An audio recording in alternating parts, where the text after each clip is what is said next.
Welcome to Penrose Learning, where we make understanding easy.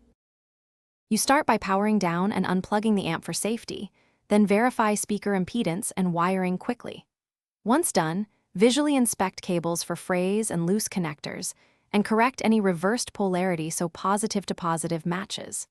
Make sure fuse rating and power settings on the amp match the speaker load.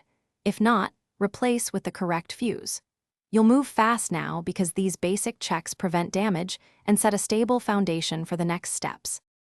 You now trace the signal chain, connect a proven source and a known good cable, and set levels low. Once done, bypass all processors and EQ so you isolate the amp-to-speaker path. If the problem disappears, the processor is the culprit. Use a multimeter to measure output voltage at the speaker jack and check speaker continuity.